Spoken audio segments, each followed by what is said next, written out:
Sus años de experiencia en política internacional y abogacía forman un balance de calibre mundial que les da licencia para analizar los asuntos principales de nuestra nación y el mundo. El abogado Armando Valdés y la abogada María de Lourdes Guzmán están en Radio Isla 1320. Esto es Sobre la Mesa.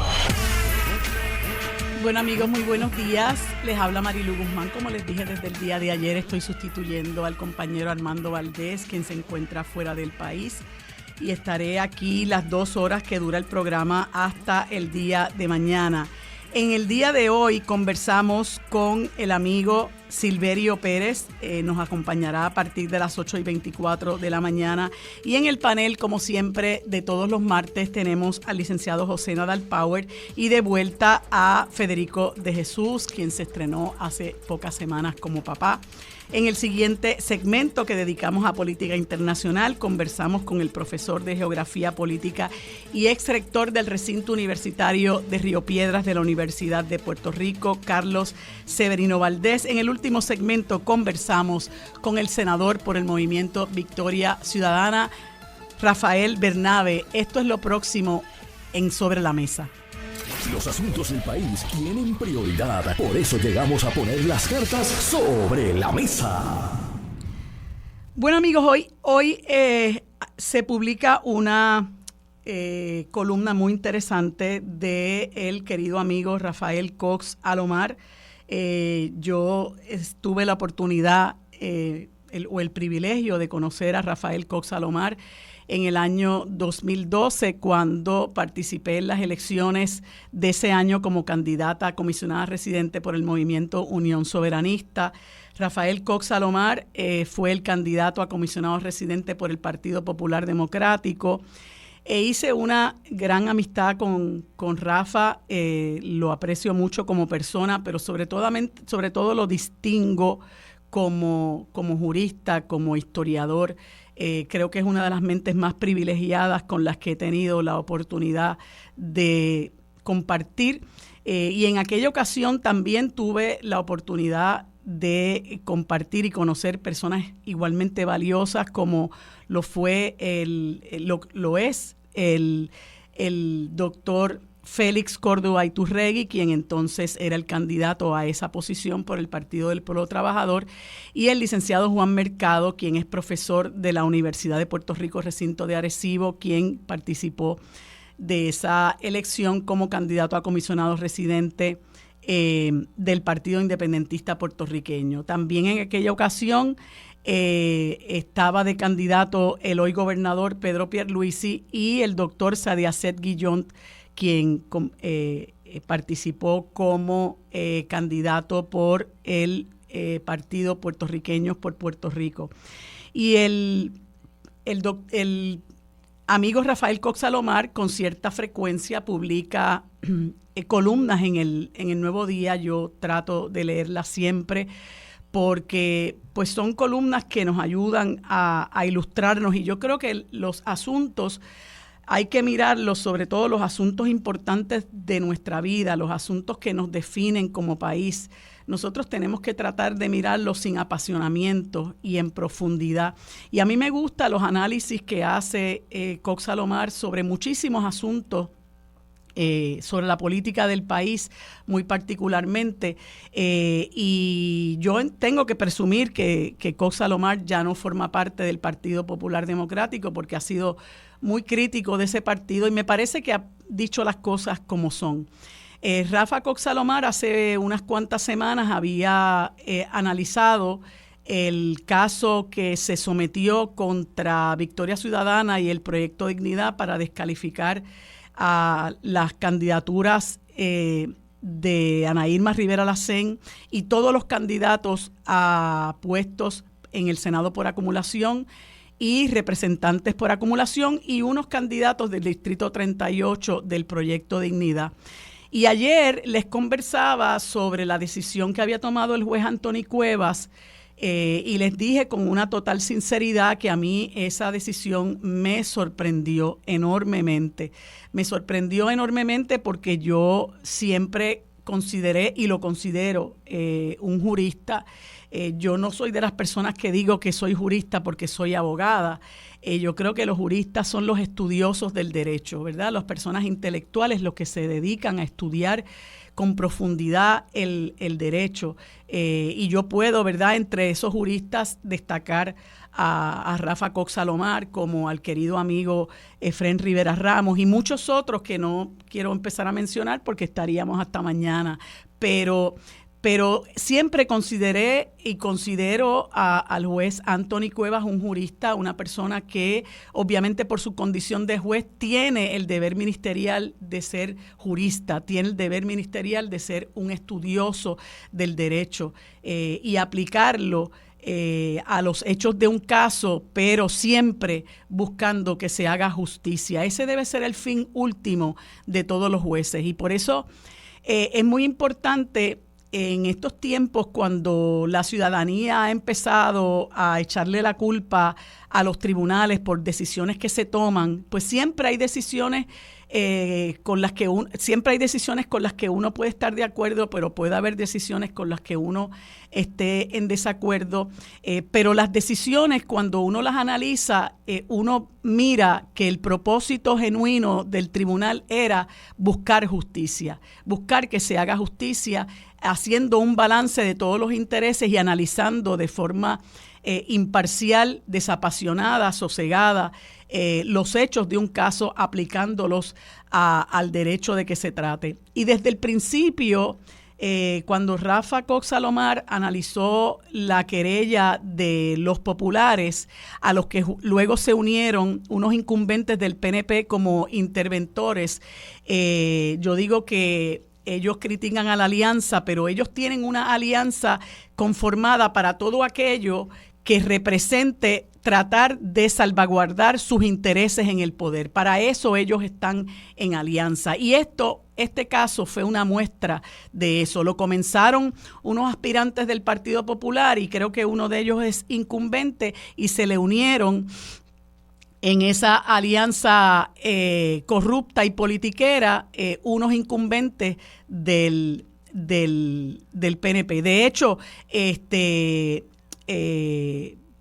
son legisladores que yo cuestiono incluso hasta la calidad de su labor legislativa. Pero bueno, decidieron unirse en comparsa al Partido Popular Democrático para tratar de desbancar a las fuerzas que les representan una amenaza precisamente a esa hegemonía, que no es otra cosa, el control del presupuesto de Puerto Rico, un control que ha sido obviamente restringido, diezmado por la Junta de Control Fiscal, pero junta con la que ellos trabajan con la mayor complacencia, ¿verdad? Que es parte de lo que nos ha legado la alianza corrupta y politiquera que representa el bipartidismo.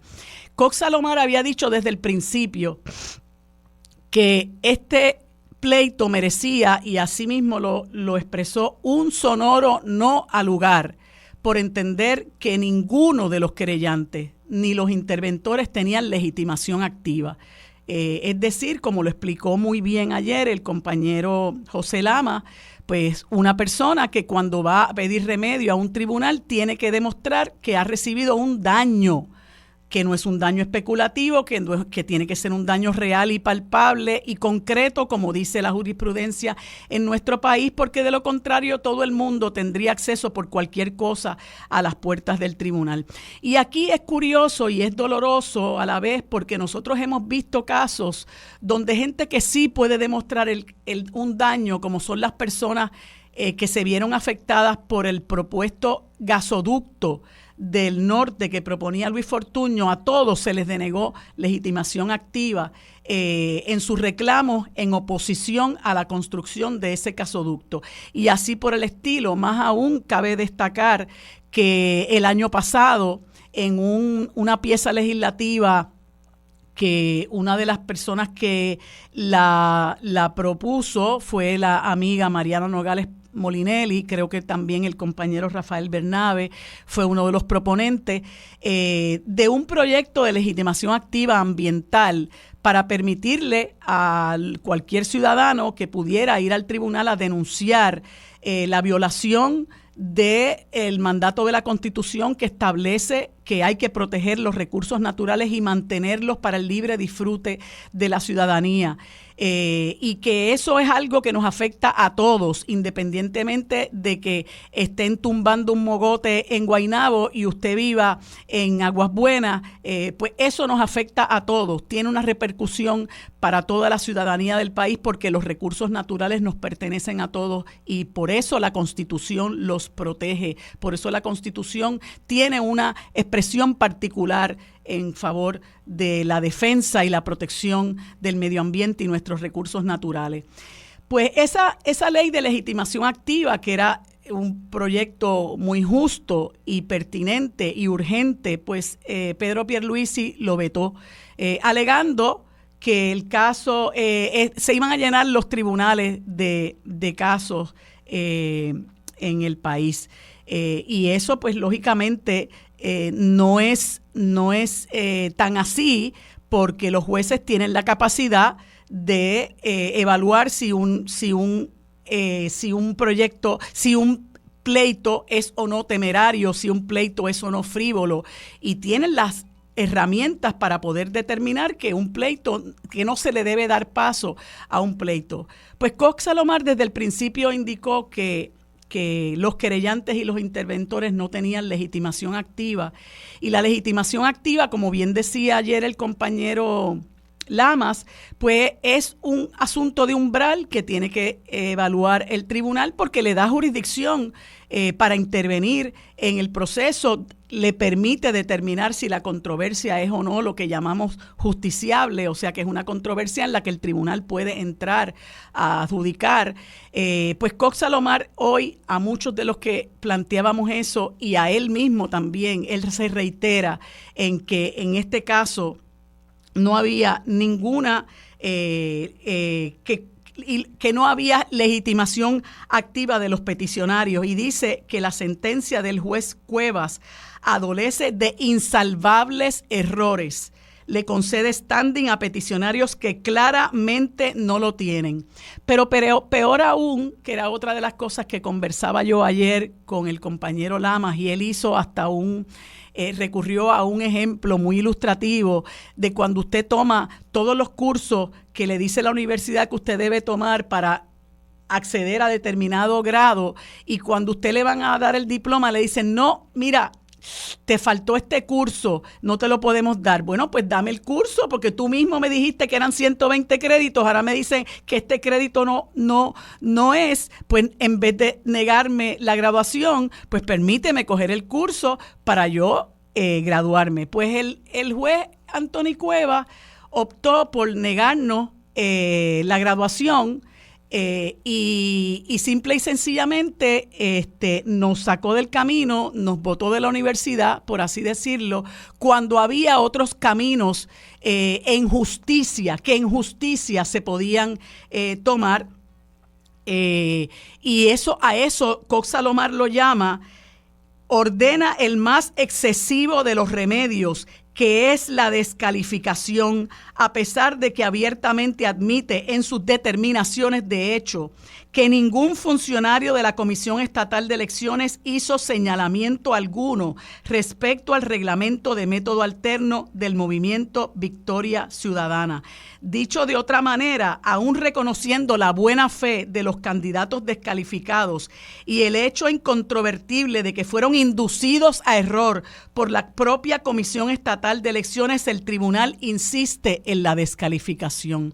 De ahí que muchos de nosotros hayamos recibido con enorme decepción la sentencia del juez Anthony Cuevas, que actos como este tristemente laceran la fe del pueblo en nuestras instituciones.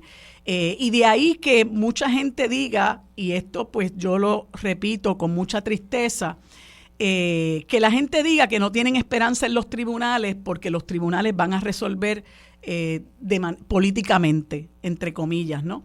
Y eso es muy triste porque la independencia judicial es algo que debe siempre acompañar a todos y cada uno de los jueces.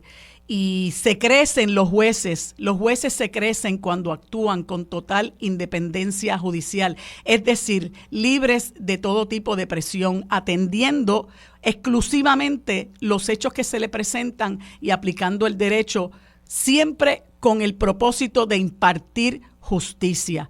Este remedio no es justo.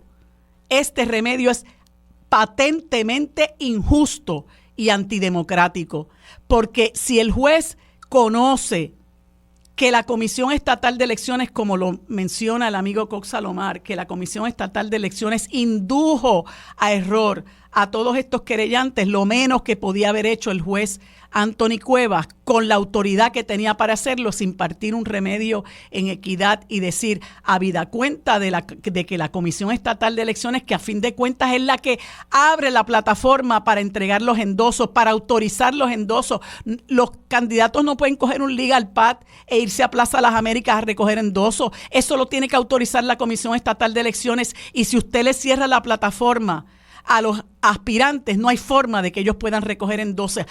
A sabiendas de eso, el juez opta por descalificar a los candidatos, lo que es profundamente injusto, profundamente antidemocrático. Y no solamente hay que apelar a los tribunales del país como una cuestión de principios, porque hay que seguir machacando en que tenemos la razón de nuestro lado, sino que hay que apelar a la conciencia y al corazón de este país, que si usted se quiere librar del legado que nos ha dejado el bipartidismo corrupto y politiquero, nosotros tenemos que mirar hacia otro lado y tenemos que apoyar a aquellos que pretenden y que quieren con todas las fuerzas de su corazón sanear el país y legarle un mejor país a nuestros hijos y a nuestros nietos. Hacemos una pausa y continuamos con el querido amigo Silverio Pérez. Quédate en sintonía, conéctate a radioisla.tv para acceder y participar en nuestra encuesta diaria. Sobre la mesa por Radio Isla. Los asuntos de toda una nación están sobre la mesa. Seguimos con el análisis y discusión en Radio Isla 1320. Esto es Sobre la Mesa.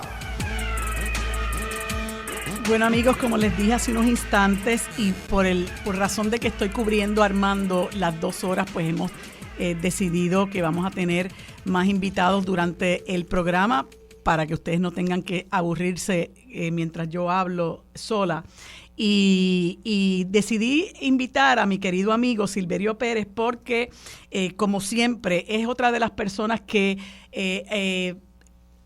publica columnas en El Nuevo Día que son muy interesantes, que analizan en profundidad las cosas que están ocurriendo en nuestro país. Y hoy publica una columna interesantísima también que se llama Democracia es Prosperidad, sobre la que quisiera que nos conversara. Así que gracias, Silverio, por acompañarme. ¿Cómo estás? Estoy muy bien escuchándote y de verdad sorprendido con la decisión del juez Anthony Cuevas. Creo que por alguna razón que después averiguaremos, le quiso pasar el tostón de su decisión el apelativo, donde me da la impresión de que se va a hacer justicia.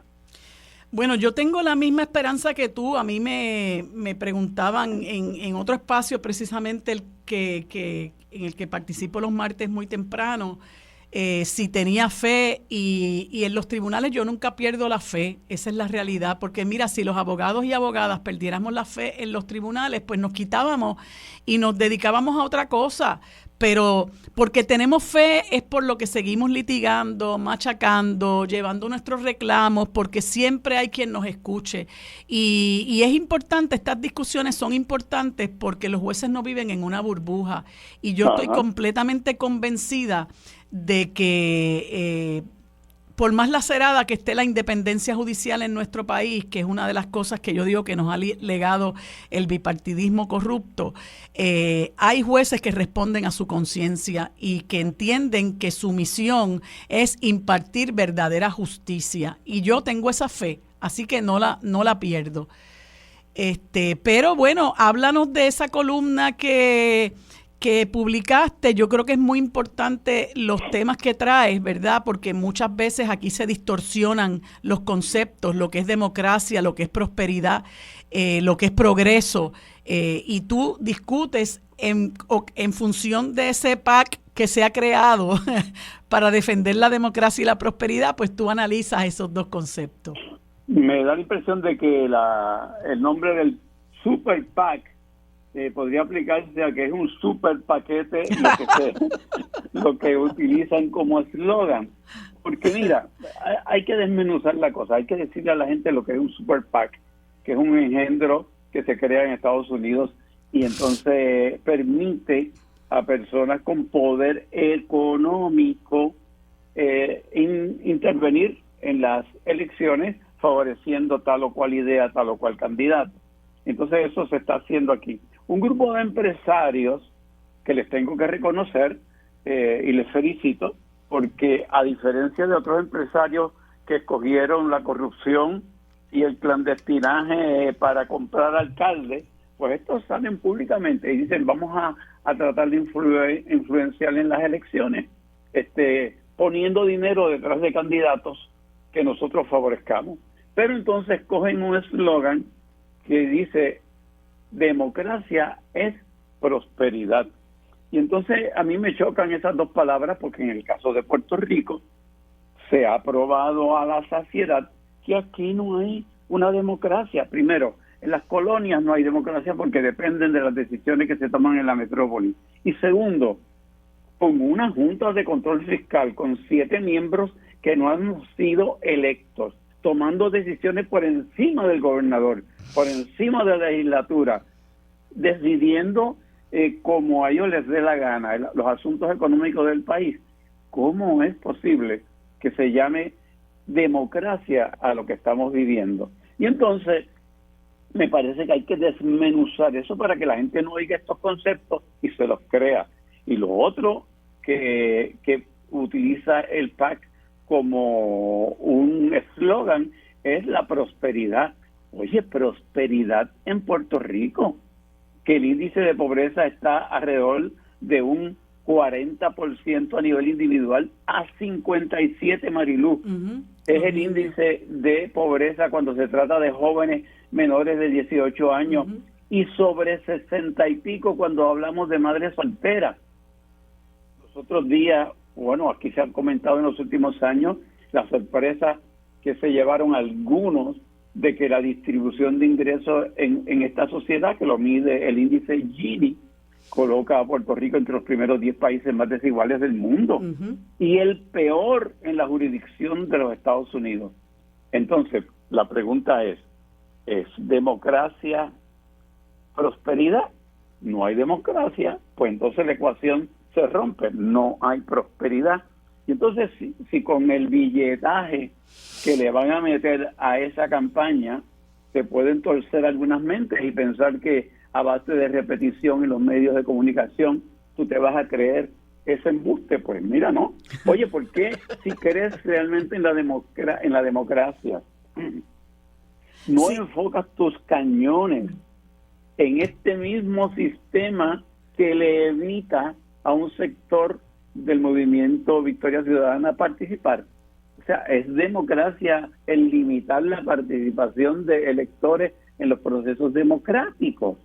Es democracia realmente seguir permitiendo un sistema donde la representación en la legislatura no es proporcionada a los votos que se sacan. Es democracia un sistema político donde se desarrolla un engendro electoral que lo manipulan dos partidos políticos en detrimento de los otros partidos que están emergiendo. Yo lo que creo es que aquí la histeria que se ha creado de este sector mediático, político, empresarial, judicial, con las posibilidades de que la alianza pueda tener un papel protagónico en las próximas elecciones, les ha llevado a disparar en todas direcciones porque están en histeria. Sí, y es importante esto que tú discutes, Silverio, porque muchos puertorriqueñas y puertorriqueños viven con una venda en sus ojos, porque les venden un país que es irreal, les hacen aspirar a cosas que son irreales bajo bajo el discurso de estos que controlan el país. Y uno de los conceptos que aquí se distorsiona constantemente es ese de la democracia, que como tú bien señalas, en las colonias no puede haber democracia, muchísimo menos ahora cuando estamos controlados y gobernados por una Junta de Control Fiscal no electa que ha venido indudablemente únicamente a cobrar el dinero de los bonistas, sino que también los propios que miran con complacencia a la Junta de Control Fiscal, entre ellos el Partido Popular Democrático, le hacen creer al país que lo que nosotros vivimos es aquello a lo que nosotros podemos aspirar, y te hablan de quiméricamente de un ELA desarrollado que nadie sabe ni lo que es. Entonces, este tipo de discusión tiene que ayudar a quitarle la venda de los ojos a gente que ha vivido engañada por mucho tiempo, porque si te pones a ver la realidad y decides, ¿verdad?, poner los pies en la tierra, te darías cuenta de que todo eso que nos han vendido es una farsa, porque se ha traducido en que en este momento nosotros no tengamos nada que decir en nuestro país. Y es un desconocimiento también de la historia, porque desde que inició el asunto del Estado Libre Asociado, ya se había discutido en Washington, en las vistas que se hicieron para la Ley 600, el hecho de que se dejaba claramente establecido que la última decisión seguía residiendo en el Congreso, y con eso estuvo de acuerdo Luis Muñoz Marín cuando fue allí. O sea que la verdad es que no sé por qué al correr del tiempo la gente se va olvidando de lo que va sucediendo, y sobre todo desconocen un contexto histórico. Lo importante es que uno siempre, todas las cosas que suceden tienen un contexto histórico, o sea, funcionan dentro de un marco de historia donde ocurren unas cosas que hacen que esas otras cosas pasen. Por lo tanto, esta situación del Super PAC, de los empresarios, tiene una razón de ser dentro del contexto del surgimiento de esta alianza entre el Partido Independentista Puertorriqueño y el Movimiento Victoria Ciudadana, que parece que a ellos les resulta amenazante. Y entonces aquí, y es bien importante que la gente lo sepa, aquí hay un endamiaje, un entramado, donde empresarios, medios de comunicación, sistema político y sistema judicial se agarran de las manos cuando viene algo que puede amenazar ese poder que tiene el sistema. Silverio, vamos a seguir hablando de ese andamiaje en el próximo segmento. Vamos a hacer una pausa de unos minutitos y enseguida regresamos. Bueno, amigos, continuamos nuestra conversación con el querido amigo Ángel Pérez. Silverio Pérez. Silverio, estábamos hablando del andamiaje político, económico, social que se ha creado precisamente para proteger los intereses de estos sectores que no responden necesariamente a los intereses del pueblo de Puerto Rico. Y se me ocurre... Sí, y que no hay que pensar que esto es una teoría de conspiración y producto de una paranoia. No, es que lo que le llamamos en muchas ocasiones el sistema, el establishment, es aquella madeja de relaciones que se da cuando algo está establecido, donde hay un beneficio común entre los que participan de ese sistema. Y el sistema mediático, al sistema mediático, por ejemplo, le conviene en un programa muy conocido de análisis tener a dos analistas que pertenecen al bipartidismo, a Tomás Rivera Schatz y a García Padilla.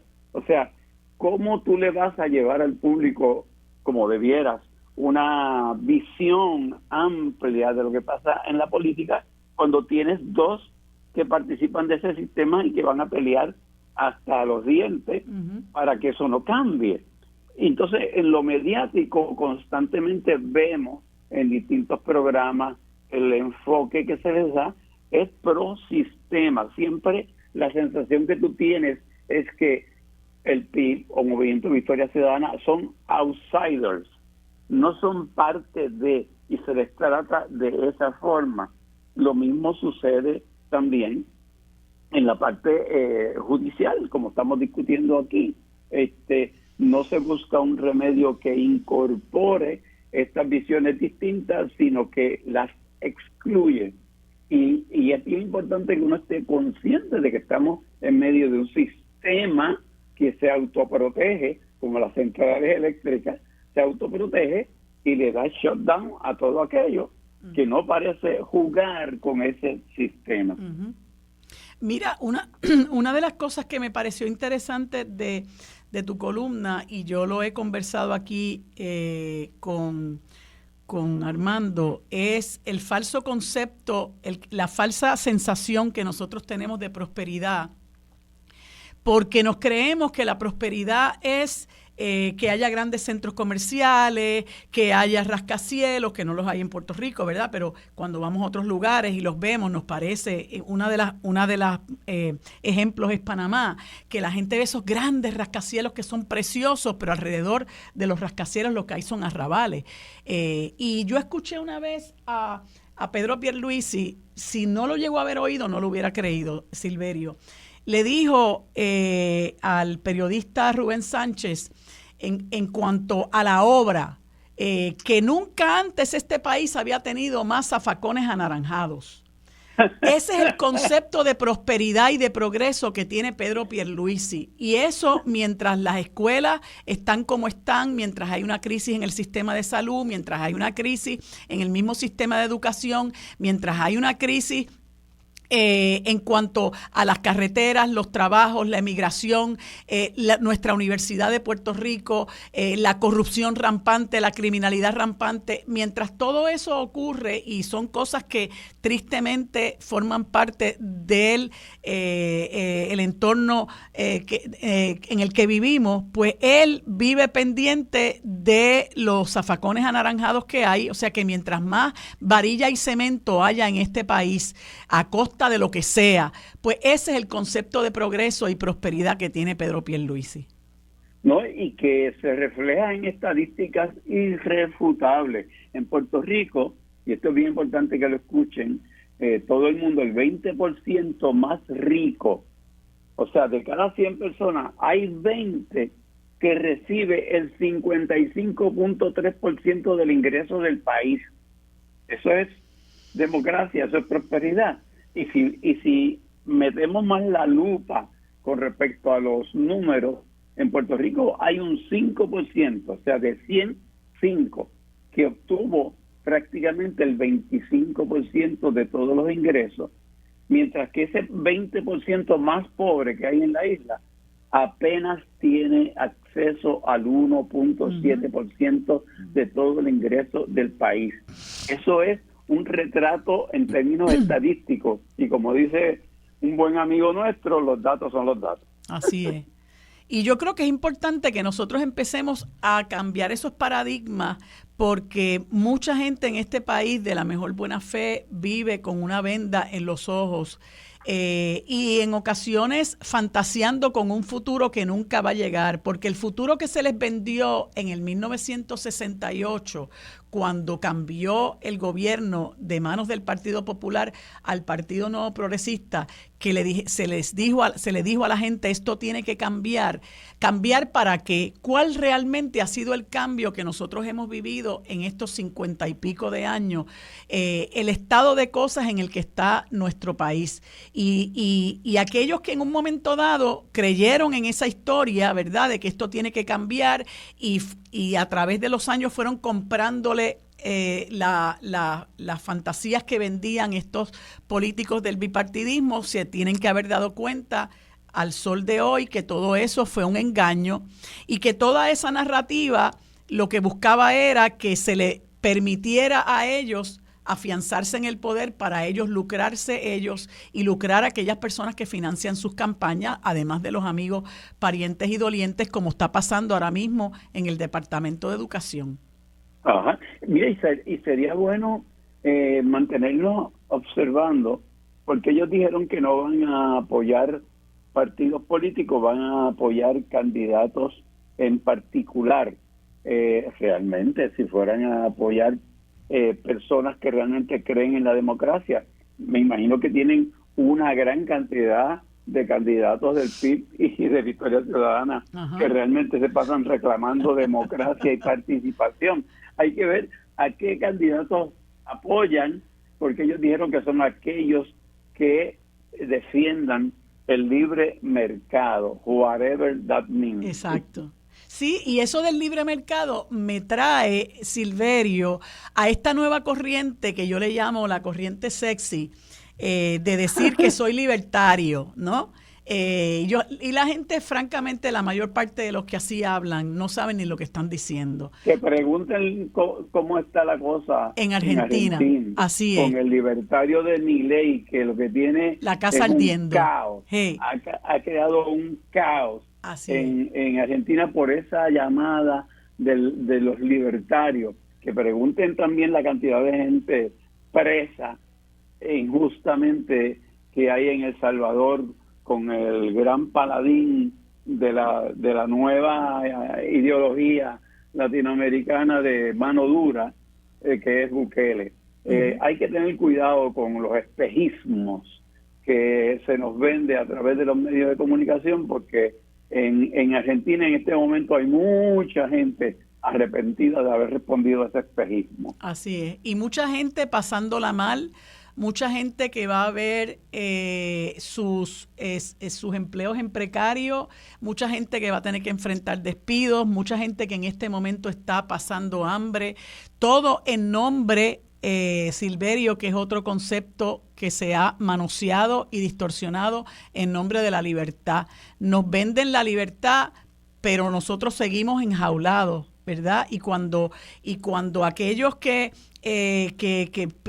pretendemos y proponemos otra cosa para nuestro país, pues aquellos que nos han mantenido en las aulas mientras ellos se lucran, pues nos tildan de comunistas, terroristas, socialistas, chavistas. Yo creo que esa narrativa está también cada día más desprestigiada, y es algo sobre lo que también nuestro pueblo tiene que quitarse la venda, porque todavía hay quienes recurren a esas expresiones para tratar de menospreciar. Sí, y de meter miedo y de asustar, porque cuando la gente utiliza esos medios o esas frases o recurren a meter miedo con este tipo de cosas, están partiendo de la premisa de que le están hablando a un pueblo ignorante. Son ellos los que desprecian la capacidad intelectual de quienes les escuchan, porque cualquier persona con dos dedos de frente sabe que cada país responde a sus circunstancias históricas, económicas y sociales, y que hablar de eso en Puerto Rico es un total no sentido, es un sinsentido. Sí, yo tengo mucha fe, fíjate, hablando de la esperanza, tengo mucha fe también en nuestros jóvenes, ¿verdad? Claro que sí. Que han vivido en precario durante tantos años y que están convencidos de que no tienen nada que perder, y que están convencidos también de quiénes son los responsables de esa precariedad.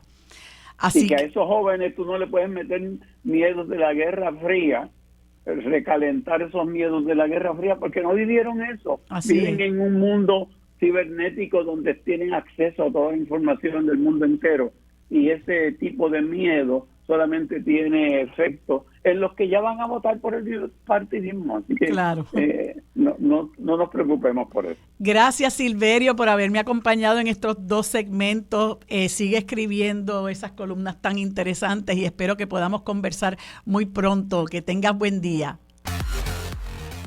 Bueno, amigos, como les dije al comienzo del programa, hoy es martes y como todos los martes tenemos el panel compuesto por el licenciado José Nadal Power y desde la capital de los Estados Unidos, Federico de Jesús. En el segundo segmento tenemos al profesor Carlos Severino Valdés en el segmento de Política Internacional. Y en el último segmento conversamos con el senador Rafael Bernabe del movimiento Victoria Ciudadana. Esto es lo próximo en Sobre la Mesa. Aquí los asuntos del país que están sobre la mesa se discuten con los expertos. Ahora se une a la mesa el consultor de asuntos públicos Federico de Jesús y el abogado especialista en derecho corporativo José Nadal Power. Bueno, amigos, como les dije hace unos instantes, hoy, como todos los martes, nos acompaña en el panel el licenciado José Nadal Power y desde Washington, D.C., el amigo Federico de Jesús. A los dos les doy la bienvenida, los buenos días y las gracias por acompañarme en este espacio. Buenos días, ¿cómo están? Buenos días, Marilu, y aprovecho para felicitar en directo a Federico por el nacimiento de su hijo, que no lo habíamos podido hacer en directo. Pues gracias, José, se agradece mucho, muchos años, y viniendo de ti te agradezco mucho, de verdad. ¿Estás culeco, Federico?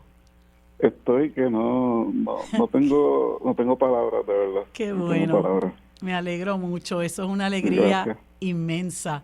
Y déjame decirte personalmente, cuando uno tiene hijos es una cosa extremadamente maravillosa, pero cuando uno tiene nietos no se puede explicar. Así que te falta mucho para experimentar eso, pero cuando ya lo estoy viendo con mi mamá, no te preocupes. ¿Cómo? Que ya lo estoy viendo en mi mamá. Con tu mamá, sí. Yo nunca lo pensé, pero la realidad es que no hay nada como la abuelitud. Bueno, el abuelo me envió fotos del bebé de madrugada. Ajá. Wow, qué alto es, para mí también. Qué chévere. Bueno, pues Dios lo guarde. Tenemos aquí unos cuantos temas, ¿verdad? El primero que quisiera compartir con ustedes es el saldo de esta visita, primero de Jill Biden. Se dieron con muy pocos días de distancia. El de Jill Biden vino un domingo y solamente estuvo, hasta donde sé, en un área del Morro y en el Fuerte Buchanan. Y después Kamala Harris, que estuvo aquí el pasado viernes, alegadamente para chequear el asunto de la reconstrucción de Puerto Rico. Y la llevaron a ver una casa en Canóvanas como muestra de cómo estamos reconstruyendo el país. Y después estuvo en la escuela Lagoico, que es una escuela donde la reconstrucción no ha tenido nada que ver porque es una escuela rescatada por la comunidad. Pero aquí hubo mucha indignación con estas visitas porque son personas que durante el resto del cuatrienio no asoman las narices por ningún lado. Si acaso, pues vienen en algún momento porque Biden estuvo, entiendo que a raíz del huracán Fiona, unas horas en Ponce. Ya ustedes presumo que vieron aquellos videos del show de Jennifer González, cuando pensaba que Biden la estaba recibiendo a ella y realmente sus parabienes eran y su cariño era para Nidia Velázquez. Pero como les decía, hubo pleitesía, que nunca falta, pero también indignación de parte de algunos sectores del país, sobre todo ante el hecho de que Kamala Harris venía a una actividad de recaudación de fondos de gente rica, en un país que, como señalaba ahorita Silverio, es uno de los países de mayor desigualdad en el mundo, ¿no? Y donde esa brecha entre ricos y pobres se sigue abriendo cada vez más. Y me gustaría escuchar el sentir de ustedes sobre estos dos eventos, empezando por José. Pues mira, yo creo que nunca está mal la visita de una persona como la vicepresidenta en esta ocasión de los Estados Unidos, porque ciertamente es una persona que está en posición de hacer mucho por Puerto Rico. Yo creo que esta administración ha hecho mucho por Puerto Rico en términos de facilitar que finalmente se puedan utilizar los fondos de reconstrucción. Recordemos que eso estaba totalmente cerrado, ¿no? La llave estaba cerrada bajo la administración Trump. Estaban los fondos aprobados, muchos de ellos, pero la administración obstaculizaba que en Puerto Rico se pudieran usar esos fondos. Y eso pues ha cambiado, no es perfecto, todavía estamos atrás en este proceso, pero me parece que fue un gesto importante que ella viniera. Obviamente ellos están buscando el voto puertorriqueño en varios estados de los Estados Unidos, y estamos ya en año electoral. Es normal que estas cosas sucedan, no es de extrañarse. Y mira, ella fue allí, por ejemplo, a la calle Loíza, al centro comunitario, la antigua escuela Goico, sabiendo que era un lugar donde le iban a hacer reclamos, ¿no? Esto, la Casa Blanca no peca de ingenua con estas cosas, porque se dice que los pleneros la sorprendieron allí con la música de protesta, pero ella sabía dónde estaba muy bien, y lo manejó muy bien. Ella estuvo allí, dio cara, escuchó a la gente, y me parece que pues habla muy bien de ella. Esto es una persona que pudiera convertirse luego en presidenta de los Estados Unidos, ¿no? ¿Tú crees? Y me parece que fue muy importante. Bueno, si Biden se resbala, cualquier pues, cosa puede pasar. Reafirmara su compromiso, ¿verdad?, con la reconstrucción y con Puerto Rico. Bueno, vamos a ver qué nos dice Federico. Federico, estabas comentando, perdóname, antes de que hables de lo de la visita de Kamala Harris, y si quieres comentar lo de la visita de Jill Biden, que si Biden se retira, pues cualquier cosa puede pasar, pero yo no creo que ella tenga la capacidad de ganarle a Donald Trump. Bueno, lo que estaba coincidiendo con José es que ella pudiera ser presidenta, porque si Biden no sé si se retire, pero si le pasa cualquier cosa, para eso es que está ella ahí, para que lo pueda sustituir. Correcto. En cualquier momento eso puede pasar. Correcto. Y coincido con José que siempre es positivo que venga alguien de tanta influencia, ¿verdad? La persona número 2 en el Ejecutivo Federal, y que la Casa Blanca sabía que se le iban a hacer unos reclamos a la vicepresidenta. ¿Cómo se le iban a hacer? ¿Quién se le iba a hacer? No sé, pero me consta que se les había advertido que el tema de la Ley 22, de los evasores contributivos, de la Junta de Control Fiscal, iban a ser temas que los puertorriqueños estaban muy preocupados, coincidiendo con el Día de la Abolición de la Esclavitud y el simbolismo, ¿verdad?, de que es la primera afrodescendiente en ser vicepresidenta de Estados Unidos. Yo creo que la Casa Blanca lo manejó mal.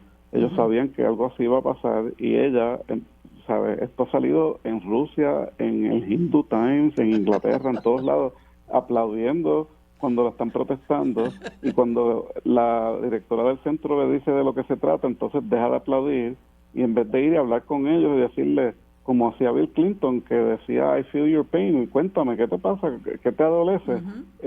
Pues les dio la mano bien pro forma y se fue a donde un 22, que también se les había advertido que eso iba a ser problemático, y eso también, nadie sabía en el mundo lo que era la Ley 22, y ahora todo el mundo está hablando de lo que es la Ley 22. Y eso mismo lo pudieron haber hecho en casa de otra persona, con las mismas personas, sin que se hubiera formado la controversia. Así que yo creo, y la campaña de Biden me consta también que están ahora tratando de echarle culpa a algunos de los que ayudaron a coordinar el viaje, cuando de nuevo ellos, me consta que fueron advertidos por varias personas de que esto iba a suceder, y no creo que lo hayan manejado bien, y creo que en vez de ser un buen video de campaña, pues ha sido una vergüenza en Fox News, en muchos sitios, hasta en un videoclip que vi en noticieros árabes, salió de la burla de que ella estaba aplaudiendo su propia protesta, y entonces de repente se puso seria cuando le contaron de lo que se trataba. Eso era para ir a hablar con esos chamacos y decirle, oye, qué bueno, gracias, ¿qué te preocupa? Porque es que esto de la Ley 22 está desplazando a la gente. ¿Cuál es tu perspectiva? Esto de la Junta, háblame de la austeridad, ¿con qué? O sea, simplemente escucharlo. Pero les dio la mano, y ellos tenían una cara de como que qué le pasa a ella, y creo que fue una oportunidad perdida. Qué bueno que mucha gente le pudo haber dicho a ella la realidad, ¿verdad? Porque no fueron nada más las personas del gobierno de Puerto Rico, que es lo que suele suceder en esto. Y yo creo que también fue una oportunidad perdida de no haberse reunido con fuerzas progresistas de un panorama político en Puerto Rico mucho más amplio de lo que es el tradicional rojo y azul, ¿verdad? Ahora hay una diversidad ideológica en Puerto Rico, partidista, que no se reflejó necesariamente con la gente que la recibió allí, y creo que de nuevo siempre es positivo que venga alguien de ese calibre y que vaya y escuche y que vea con sus propios ojos, pero creo que la Casa Blanca lo manejó mal y lamentablemente pues no entiendo por qué, porque sé y me consta de nuevo que se le fue advirtiendo varias veces de lo que podía suceder y o subestimaron o solamente les importó el dinero. Oye, y todos ellos lo hacen. La cuestión es cómo lo manejan, porque Obama fue, en el 2011 creo, recogió $900,000, se comió en medianoche con Alejandro y nadie criticó de que eso estuvo mal manejado. Fue un buen acto político, como pues se espera del presidente de los Estados Unidos. Y como dice José, para usar el video con la diáspora, con el voto puertorriqueño en Pensilvania, eso fue. Y pasar el cepillo, pero eso se pudo haber manejado mucho mejor y creo que fue una oportunidad perdida. Fíjate, ustedes ambos coinciden en que eso siempre es positivo que venga estas personas. Yo me pregunto, ¿positivo para qué? ¿O positivo para quién? Porque esta gente viene aquí y no voy a hablar ahora del asunto de los pleneros, que lo quiero tocar en unos minutos, pero ellos vienen aquí, se reúnen con los usual suspects, los representantes del bipartidismo, como ocurrió en esta ocasión, y principalmente el gobernador, etcétera. Se van y nosotros no vemos lo positivo, nosotros no vemos en qué se traduce de manera positiva esa visita aquí. Yo soy de las que pienso, ¿verdad? Porque obviamente soy de una postura disidente, que lo positivo que tuvo eso, en todo caso, para este país, es que se supiera que aquí hay gente en resistencia, que aquí hay gente que no está de acuerdo con el presente estado de cosas, ni con la ley 22, que yo sé que José la defiende, pero aquí hay unos grandes sectores del país que están en contra de esa ley, y a esas personas tú no las puedes ignorar. Y que hay una Junta de Control Fiscal que es la que gobierna el país, una gente que no fueron electos y que han venido aquí a imponer unas políticas de austeridad, y lo que han hecho es crear unos planes de ajuste, promover unos planes de ajuste para favorecer a los bonistas. Eso es una realidad insoslayable. Entonces, estos pleneros y los que estaban protestando al frente de la Escuela Goico sacaron la cara por un sector del país que usualmente es ignorado en estas visitas. La gente no pudo expresarse cuando vino Jill Biden porque están tan protegidos que esa gente no tiene contacto con esa otra parte del pueblo. Entonces, esta señora, en vez de hacer lo que tú dices, Federico, mira, me están criticando porque yo no saco 10 minutos y me reúno con ella. Y no lo hizo. Por eso te digo que mucha gente considera esa visita. Por minuto y medio. Perdona que te interrumpa, pero en el Nuevo Día, a mí me indignó que en el Nuevo Día saliera, y no dudo que sea cierto, que solamente habló con ellos por 1 minuto y medio. Sí, yo lo leí también. Yo lo leí también y me pareció una falta de respeto. Entonces, yo siento que hablamos de que es positivo y yo me pregunto, ¿positivo para qué? ¿Y positivo para quién? Porque eso no se traduce en nada positivo para el país después que esta gente se monta en el avión de regreso. Entonces, a la gente le causó una gran indignación también que venga a recoger dinero una persona que no pone el pie en este país, creo que desde el huracán María. Y uno puede decir, mira, es que así operan las cosas. Pues la gente se harta de que así operen las cosas. Obama fue uno que había mucho aura alrededor de él, ¿verdad? El primer presidente negro, etcétera, vino a Puerto Rico. Ya sabemos lo que pasó con el medianoche y la cosa. Y poquito después nos espetó la ley promesa y la Junta de Control Fiscal, que la estamos sufriendo hasta el día de hoy. Y entonces, yo les digo esto, ¿por qué? Porque yo me siento del lado de esos pleneros y no del lado de los que fueron allí a rendirle pleitesía y la llevan a la casa de la señora que adiós, que bueno que tiene su propiedad reconstruida. Oye, pero Federico y José, aquí hay gente que todavía tiene toldos azules sobre sus cabezas. Y a Jill Biden, y a Joe Biden, y a Kamala Harris, y a Trump muchísimo menos les importa 3 pepinos angolos. Y yo creo que esa parte del drama puertorriqueño es el que ellos tienen que conocer. Mira, yo pues creo que me reafirmo en que es algo positivo. Creo que es bueno que ella se lleve pues alguna impresión de lo que está pasando en Puerto Rico, que pues sí, hay unos avances en la reconstrucción, todavía no todo es perfecto, pero como dije ahorita, no olvidemos que la administración Trump hasta hace 3 años estuvo poniendo trabas al uso de estos fondos, y eso ha cambiado mucho desde que llegó Joe Biden. Puerto Rico ha recibido más visitas de tanto del presidente como de su esposa, la vicepresidenta en esta ocasión, secretarios de gabinete, que yo creo que la mayoría de los Estados Unidos durante los últimos 3 años, ¿no? Y pues claro que nos gustaría que vinieran más, no sé, pero yo creo que la administración Biden ha demostrado pues un compromiso con Puerto Rico. No que todo sea perfecto, pero me parece a mí que a los puertorriqueños pues nos ha venido bien esta administración con sus problemas, ¿verdad? Pues todos sabemos que Biden, pues hemos discutido aquí mucho del problema que hay con su edad, han habido algunas inconsistencias en términos de política internacional, pero lo cierto es que en general, a mi juicio, pues ha sido un buen presidente, ¿no? Fuera de lo que uno pueda, de las críticas legítimas que se le puedan hacer. Bueno, yo no creo que un gran sector de los estadounidenses, y eso lo dicen las encuestas, estén de acuerdo con eso, está pendiendo de un hilo que pueda revalidar. Así que por algo será. Federico, no sé si quieres conversar algo más sobre este tema para poder pasar a otro.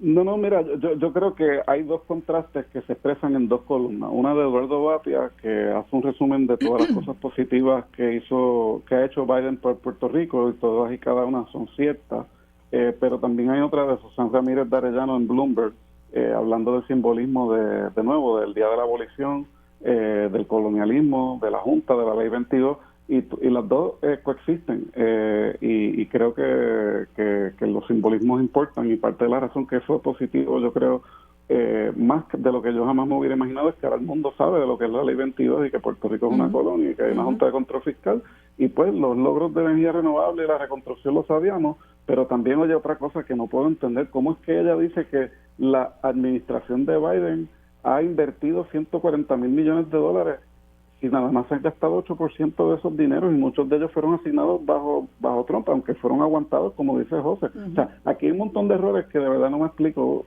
porque las Casas Blancas usualmente manejan esto de una manera mucho más rigurosa. Bueno, mira, quería conversarles también sobre esta situación en la que se encuentra Donald Trump, y son cosas que yo las he conversado antes con ustedes y no me las puedo explicar. Este individuo es un delincuente, ¿verdad?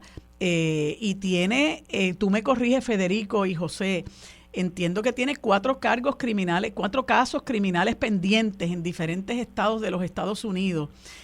Hay uno que entiendo que va a comenzar el próximo mes de abril, que es el que entiendo que trata de este dinero que él le aportó a esta señora estrella de películas porno, Stormy Daniels.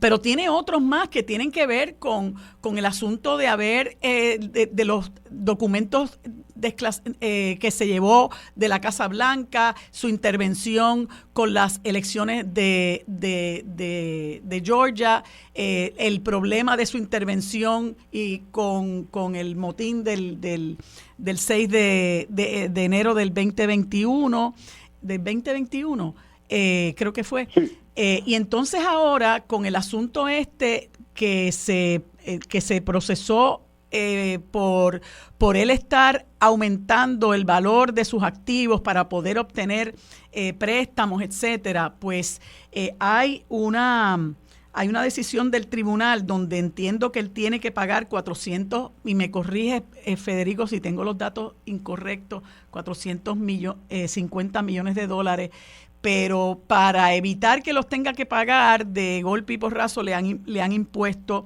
una fianza o un pago que tiene que consignar de 175 millones. Entonces uno dice, bueno, ¿cómo es posible que una persona que ha subvertido el orden de esa manera, una persona que demuestra que no tiene ningún apego a lo que es honradez, ¿no?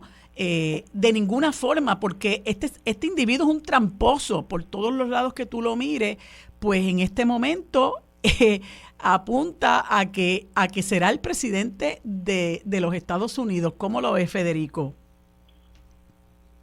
Coincido con todo lo que tú dices. Creo que verdad las encuestas, aunque demuestran que hay una ventaja leve de Trump sobre Biden, se ha acercado, ¿verdad? Se ha cerrado la brecha un poco en las encuestas, después que Joe Biden de repente le dieron un poquito de Red Bull y se tomó una vitamina B12 para el mensaje del Estado de la Unión hace unas cuantas semanas. Y los casos de Trump, pues sí, se suponía que pagara esos 400 millones, se los redujeron a 175 en lo que él apela, no es que de repente no va a tener que pagar los 400 millones. Lo que se salvó es si tiene el dinero, vamos a ver, ¿verdad? Porque él se jactaba de billonario, ahora vamos a ver si de verdad tiene el dinero, porque parte de lo que se le acusa en un caso civil es de sobreinflar el valor de sus activos para propósitos de préstamo y desinflar el valor para propósitos contributivos. Y lo de Stormy Daniels no es meramente que él le dio dinero a una actriz de cine adulto, es que él reembolsó a su abogado para darle dinero para que no hablara antes de las elecciones. Correcto. Y eso no puede ser un gasto legítimo de negocio, y los disfrazó como gastos legales cuando realmente era lo que llaman en inglés hush money. Exacto.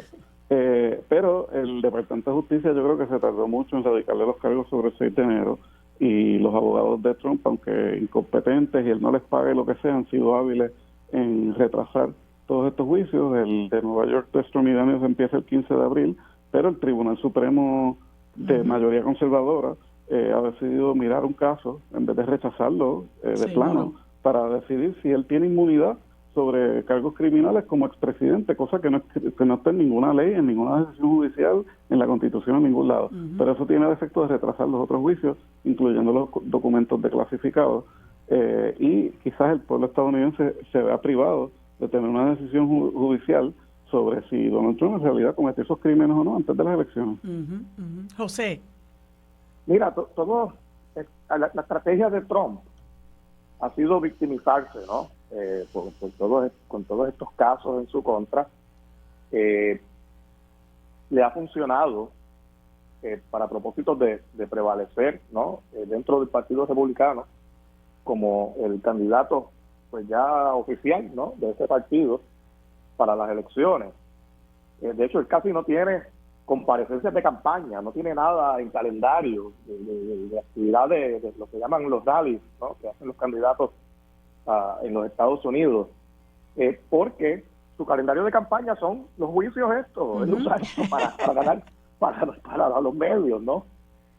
Y los que los aprovecha para victimizarse.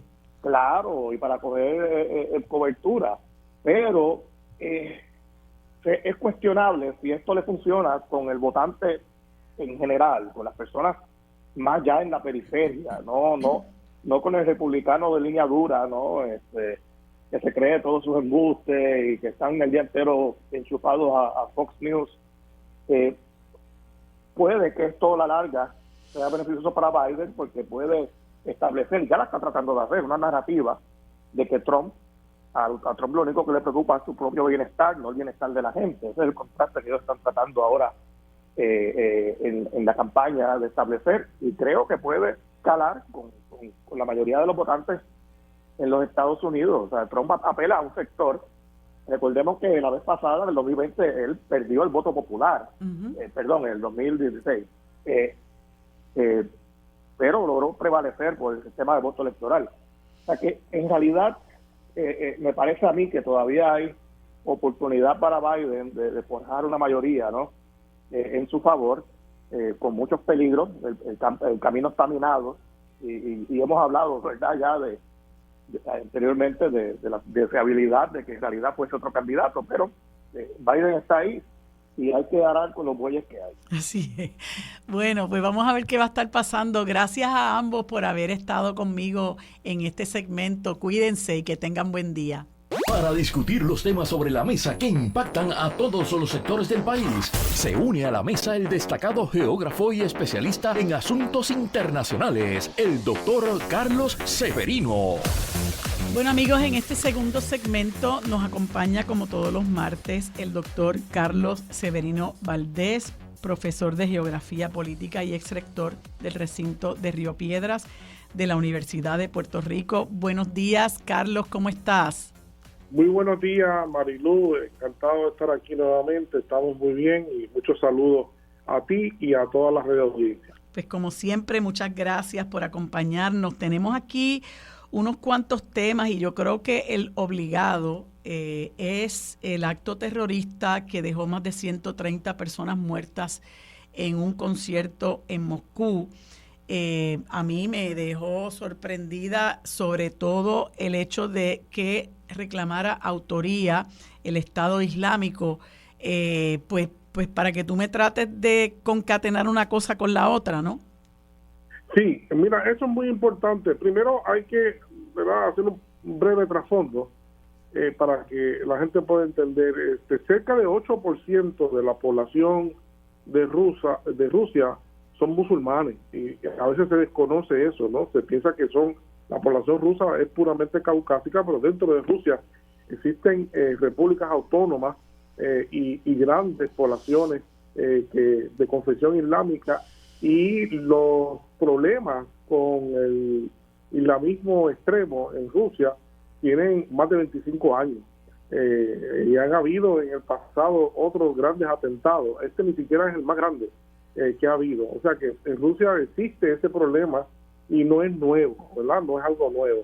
Este último, pues te confieso que fue algo sí un tanto sorpresivo en este momento, pero sobre todo fue sorpresivo pues porque yo me di cuenta de que los grandes medios occidentales pues comenzaron a identificar al ISIS, pero muy rápido, y en el resto del mundo, en Rusia, los propios rusos pues fueron muy cautelosos en adjudicarle este acto, verdad, terrible, que ha sido terrible, que ha muerto más de me parece que ya al día de hoy más de 145 personas han muerto, y ha causado una verdadera conmoción en Rusia, como todo acto de terror de esa magnitud. Pero el tema está, ¿quién lo hizo?, ¿no? Es la gran pregunta. Los rusos siguen siendo cautelosos. Es un poco difícil pensar que en realidad este acto fue hecho por musulmanes extremistas religiosos. Pues porque esto fue viernes, esto fue en el corazón del Ramadán. Según se dice, pues algunos dicen que sí, otros dicen que no hubo ninguna aclamación religiosa durante el episodio, y sobre todo pues porque muchos señalan que la conducta de este tipo de militantes es quedarse en el lugar e inmolarse, hacer un martiricidio, y eso no ocurrió, se fueron, ¿no? Y eso es muy raro, así que aunque los rusos mismos ya no descartan que realmente haya estado involucrado en algún tipo de parte planificativa el ISIS, ya dan por descontado de que realmente hubo un cerebro y otras participaciones que todavía no sabemos que hay. Todavía pues lleva a mucha suspicacia el hecho de que los extremistas fueron tomados presos, y ellos mismos dijeron que se dirigían a Ucrania, donde aparentemente tenían una ventana para salir por el país.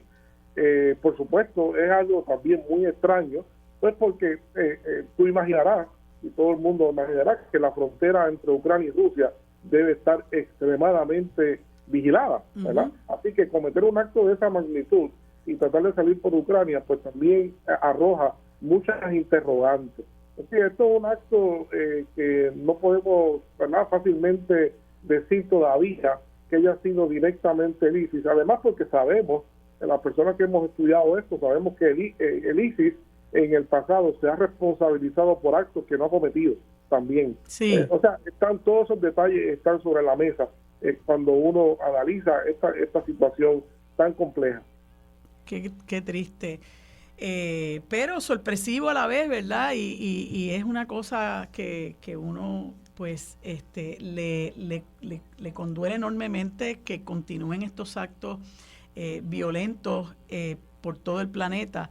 Y hablando de situaciones, ¿verdad?, muy conflictivas, también nos sorprendió que el Consejo de Seguridad de la ONU aprueba la primera resolución de cese al fuego en Gaza tras 5 meses de violencia extrema contra los gazatíes. Para variar, ¿verdad?, pero también asombrosamente, Estados Unidos, cuando no la veta, se abstiene. En esta ocasión se abstuvo, pero afortunadamente se aprobó. Y con eso también te traigo a colación, Carlos, una nota que se publica por Associated Press en el sentido de que el expresidente Donald Trump reclamó el fin de la guerra de parte de Israel, que está perdiendo a una buena parte del mundo y un montón de apoyo. Mira, así mismo es, tal y como tú lo señalas. Esta sí que tampoco se veía venir. Se había llevado, bueno, la última resolución que no se pudo aprobar fue el viernes pasado, que se intentó una resolución la cual vetaron China y Rusia, ¿verdad?, porque no cumplían con los términos que ellos entendían que debía hacer. Así que fracasó un nuevo intento que anda muy desesperado en los pasillos de las Naciones Unidas buscando crear un cese al fuego, particularmente, como hablábamos en el tema anterior, en el momento en el cual se celebra el mes sagrado para los musulmanes, el Ramadán, y en respeto a eso, pues hay mayor premura de que la población gazatí pues logre esta pacificación, aunque sea momentánea, para que cerca de unos 700 hay más de 700 camiones con carga diversa, una cantidad de suministros increíbles para ayuda humanitaria para Gaza. Así que esto facilitaría eso, pero claro, como podíamos haber anticipado, yo creo que es importante, esto se logra porque Estados Unidos sorpresivamente se abstuvo, y al abstenerse pues no ejerció su veto como lo hizo en otras ocasiones. Sí. Y al no ejercer su veto pues pasó 14-0, ¿no? Nadie solamente un voto abstenido. Claro, esto ha sido un balde de agua fría, muy fría, para el gobierno de Netanyahu. Esto tiene un valor simbólico muy grande.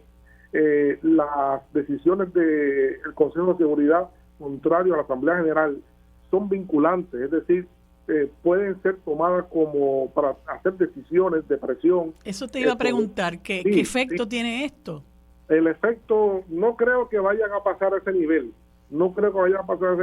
Pero por el momento Israel ya ha dicho que no importa qué, ellos no van a acatar esa decisión. Yo creo que, como tú bien dijiste, esto demuestra también, no solo simbólicamente, es que con el proceso de aislamiento a Israel en el mundo pues está acelerándose, y uno de sus últimos grandes aliados, que no es precisamente Biden, es precisamente el presidente Trump, y él, con lo que tú señalaste anteriormente, que citaste, pues demuestra que realmente se está quedando solo el país, el gobierno de Netanyahu, no solamente al interior de Israel, donde tiene serios problemas, sino también en el extranjero, donde crece, y al momento cuando se ve la señal que ya Estados Unidos está distanciándose de Israel, pues me temo que otros países que quizás no se atrevían a hacerlo por temor a no contrariar a los Estados Unidos, ahora lo van a hacer con mucho más confianza. Así que Israel, yo creo que está enfrentando un problema grave que se va a tornar muy difícil para ellos sostener de correr este riesgo, Mariluz, de convertirse en un estado paria, ¿no? Un estado casi sin reconocimiento o casi aislado de la comunidad internacional. Y finalmente, Carlos, el Frente Amplio de Uruguay se muestra que está al frente en la intención de votos en Uruguay. ¿Cuál es la perspectiva que hay con relación a esto? Sí, el mítico Frente Amplio uruguayo, que en su momento pues causó un gran impacto político allá por los años 70 y 80, cuando se conformó una nueva forma de hacer política, con alianzas entre distintas fuentes, distintas partes, en el medio de la dictadura en Uruguay, pues logró unos triunfos importantes en el pasado, comenzando por la capital Montevideo, que fue su primer gran triunfo. Luego han sido gobiernos por un periodo prolongado, pero sorpresivamente perdieron en las últimas elecciones con el presidente en funciones, Lacalle Pou. Pero la gestión neoliberalizante de Lacalle Pou pues no ha sido, parece que, muy bien refrendada, como hemos visto en todos los demás países de América Latina, y ha llevado a que el Frente tenga un repunte importante, todavía sin tener finalmente su candidato o candidata electa, porque hay una mujer por primera vez también que se está disputando la candidatura por el Frente Amplio a la presidencia de Uruguay. Así que vamos a estar pendientes y conversaremos de eso en próximas ocasiones para dar más detalles, pero todas las encuestas están dando muy fuerte una tendencia a ganar y a regresar al gobierno al Frente Amplio, ¿verdad? Que como cuestión de hecho pues agrupa para que la gente tenga una idea, agrupa desde el Partido Comunista de Uruguay histórico, el Partido Socialista, y también parte de la derecha como el Partido Colorado y otros partidos como el Liberal. Así que es una experiencia muy importante de acción política unificada de distintas fuerzas, que ha tenido mucho éxito y ha perdurado décadas. Claro. Es un experimento que ya no es experimento, ¿verdad? Porque el Frente Amplio ha gobernado en varias ocasiones, pero es un proceso y un esfuerzo político que debe servir de ejemplo para muchos otros países, ¿verdad? Nosotros particularmente que hemos iniciado estos esfuerzos para una alianza, ¿verdad? De cuán diversas pueden ser las posiciones, pero lo importante que resulta ser el desprendimiento y el enfocarse en los objetivos que nos son comunes, sobre todo cuando uno lo que tiene como norte es adelantar los mejores intereses del país, ¿verdad?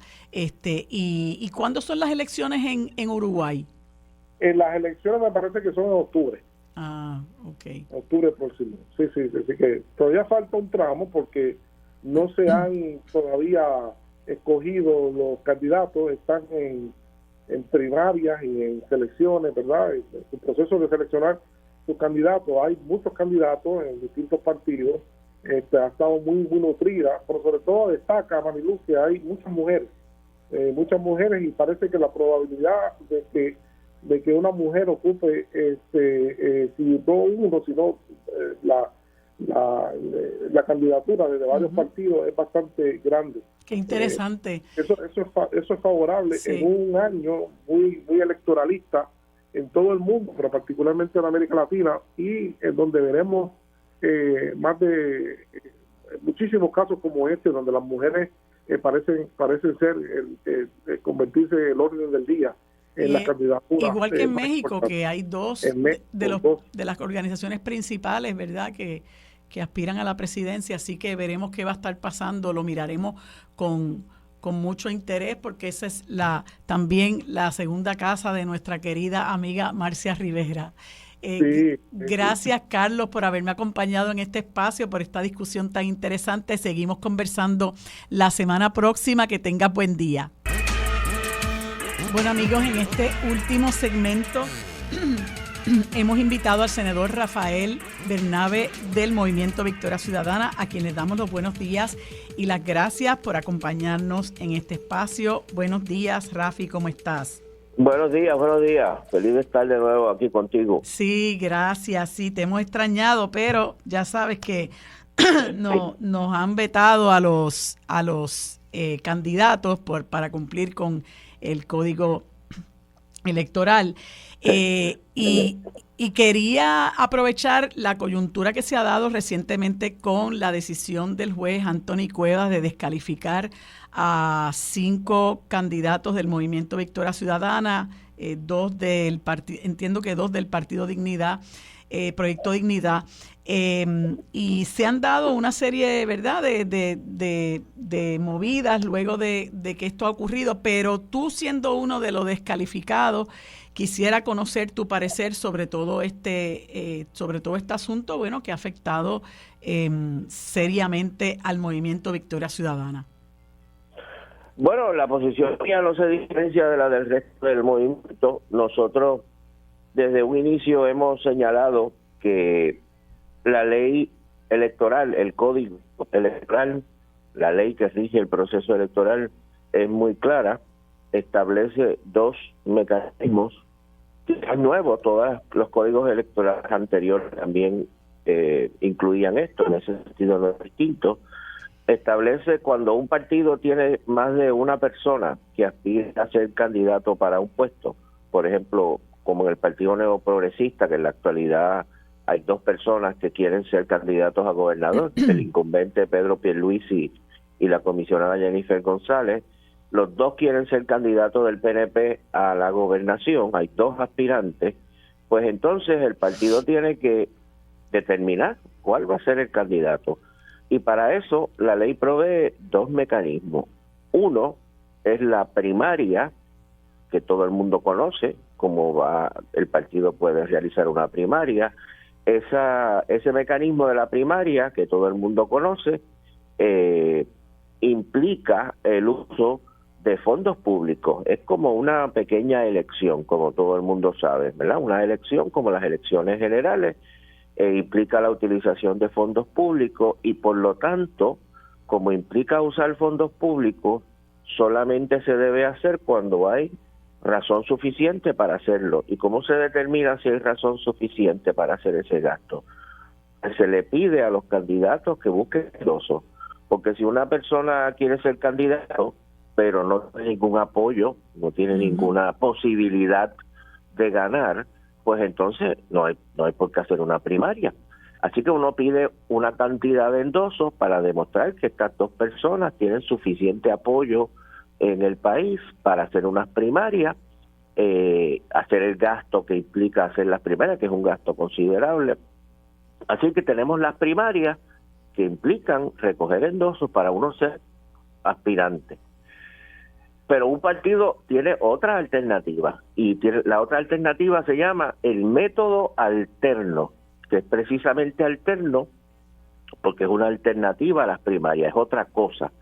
Y el método alterno lo que implica es que el partido organiza la selección de esos candidatos de la manera que considere apropiada. Pueden haber distintas maneras. Por ejemplo, tradicionalmente el Partido Independentista, que lo ha hecho por método alterno, lo hace en una asamblea. En una asamblea reúnen todas las personas que vayan a la asamblea y votan y deciden quién es el candidato. Es un método alterno. La ley dice que ese método alterno tiene que incluir unas garantías mínimas, que cualquier miembro del partido puede ser aspirante, que hay que anunciarlo 30 días antes de hacer el método alterno, que todo el mundo tiene que tener a su disposición las reglas de juego. Hay toda una serie de garantías, toda una serie de condiciones que el método alterno tiene que cumplir. Pero en ningún sitio, y todo lo demás, lo que no está incluido en esas garantías mínimas, pues el partido lo decide. Si es una asamblea, es una asamblea. Si son elecciones regionales, son elecciones regionales. Si es tirar una moneda al aire, tirar una moneda al aire, lo que quieran hacer, ¿verdad? Para escoger el candidato, para escoger sus candidatos. Entre esas exigencias que pone la ley para el método alterno, está el recogido de endosos. El partido lo puede hacer. El partido puede decir, si usted quiere participar, tiene que recoger endosos. O el partido, sí, no hay que recoger endosos. Cualquiera puede participar. Porque eso no le cuesta nada al pueblo de Puerto Rico. El método alterno lo desarrolla el partido por su cuenta, es el que paga la asamblea, es el que paga el local de la asamblea, es el que paga los gastos de ese proceso, así que el partido lo organiza según considere apropiado. El Movimiento Victoria Ciudadana escogió sus candidatos por un método alterno que fue libre, abierto, democrático, participativo, que fue público. Todo el mundo sabía que se estaba dando, todo el mundo sabía los días que se hicieron 8 elecciones regionales en cada región, en cada distrito senatorial. Un día se abrieron urnas en que todo el mundo que quería votar en su región votaba, y los que no podían votar en su distrito pudieron votar en la asamblea. Así que todo el que quiso votar votó. Se escogieron los 5 candidatos que había que escoger para ese proceso. No le costó nada al pueblo de Puerto Rico, y ya el Movimiento Victoria Ciudadana tiene sus 5 candidatos. Eso no afecta esa manera que nosotros hicimos ese proceso. No solo es legal, sino que no tiene ningún impacto sobre los candidatos del PPD o del PPD o del Proyecto Dignidad o del PIB o los aspirantes a candidatos independientes. Aquellos partidos escogieron sus candidatos, sus métodos. Nosotros escogimos nuestros candidatos con nuestros métodos, y todo bien, todo normal. Así que no tiene absolutamente... Entonces se nos está penalizando por haber hecho eso. Es realmente absurdo, ¿verdad? Todo el proceso, y como yo he señalado, una de las cosas más tristes de esto es que estemos perdiendo el tiempo debatiendo esto, litigando esto y hablando sobre esto en vez de estar hablando sobre los problemas del país. Cuando empezó este proceso, yo señalé en un programa de televisión muy conocido que uno de los que estaba demandándome, ¿verdad?, para tratar de sacarme de la papeleta, es un senador del Partido Popular, el señor Héctor Santiago, que es senador del Partido Popular. Y yo dije, ¿verdad?, que yo lo retaba a él a que debatiéramos en el lugar que él quisiera, en la televisión, en la radio, en algún auditorio, que fuéramos a debatir sobre la salud, sobre la educación, sobre la universidad, sobre los derechos de la mujer, sobre el ambiente, sobre la descolonización, sobre el tema que él quisiera, algún tema importante, porque eso es lo que tenemos que estar discutiendo. Claro. En aquel programa de televisión yo estaba hablando, como él me había demandado, sobre este tema de la ley electoral. Estábamos discutiendo que si el artículo 3.2 de la ley electoral, que si el reglamento 3.4 de la ley electoral, que la sección 6.7, que le interesa al pueblo de Puerto Rico y le afecta al pueblo de Puerto Rico la sección 7 del Código Electoral. O sea, eso no es lo que tenemos que estar discutiendo. Lo que tenemos que estar discutiendo son los problemas del país. Está el Partido Popular y tiene sus candidatos. Está Victoria Ciudadana y tiene sus candidatos. Señores, vamos a debatir. No dediquen su tiempo a tratar de sacarme de la papeleta. Claro. Vamos a discutir los temas. Y a impedir que otros sectores del país se vean representados en colectividades políticas que tienen otras miras con relación a lo que quieren hacer. Entonces, de nuevo, o sea, el Partido Popular escogió o va a escoger sus candidatos. Y yo creo que el Partido Popular escoge sus candidatos como considera. A mí no me afecta. A mí no me afecta en lo más mínimo cómo es que el Partido Popular escoge sus candidatos. Como te dije, si los escogen en asamblea, si recogen endoso o no recogen endoso, si los escogen primaria, si los escogen una carrera, como dijo alguien, hay un poco de relajo, una carrera de saco.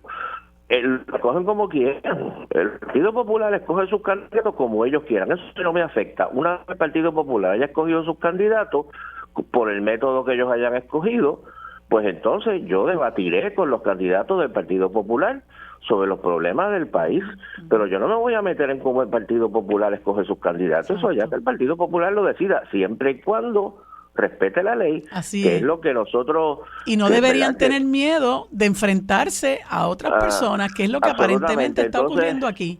Absolutamente. Ellos no quieren, ¿verdad?, que estas personas estén en la papeleta, y como bien dicho por ahí, como dijo un columnista también muy conocido, quieren ganar por descalificación. O sea, es triste, ¿verdad? Imagínense que un atleta o un boxeador que va a una competencia con otro se alegra de que su competidor más importante lo descalificaron, ¿verdad? Claro. Imagínate que mañana hay una pelea de un campeón puertorriqueño contra un boxeador muy conocido de otro país, y todos estamos muy ilusionados de que ese boxeador puertorriqueño gane la pelea, y entonces nos suspendan la pelea porque nosotros no lo han descalificado, y nosotros estemos felices y celebrando que el nuestro sigue siendo campeón. Bueno, sigue siendo campeón porque no tuvo que pelear, ¿verdad? Claro, ¿Qué tipo de campeón es ese? Claro. O el que me está ganando. No es una victoria para uno estar celebrándola.